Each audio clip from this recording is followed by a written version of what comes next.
Pemberdayaan masyarakat terus dilakukan dunia usaha di Desa Tanjung Agung, Kecamatan Sukamerindu.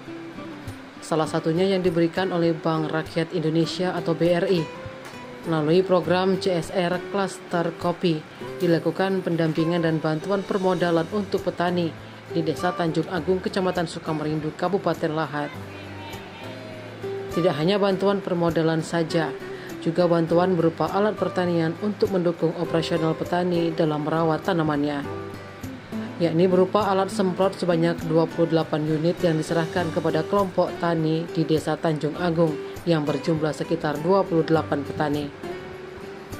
Dijelaskan Kepala Desa Tanjung Agung Yupi Melpinas yang diwakili oleh Sekdes Azhari, bantuan ini pun selaras dan dianggap tepat sasaran, karena dalam menanam buah kopi memerlukan perawatan dan penyemprotan buah, memastikan tanaman buah kopi tumbuh dan berkembang dengan baik.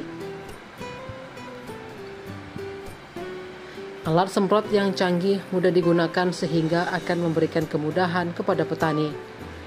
Sementara itu, Agus Triwiono, Branch Manager BRI BO Pagaralam, didampingi Manajer Bisnis Mikro Agustiansah, mengatakan program CSR bertujuan untuk memberdayakan kelompok masyarakat terutama klaster buah kopi.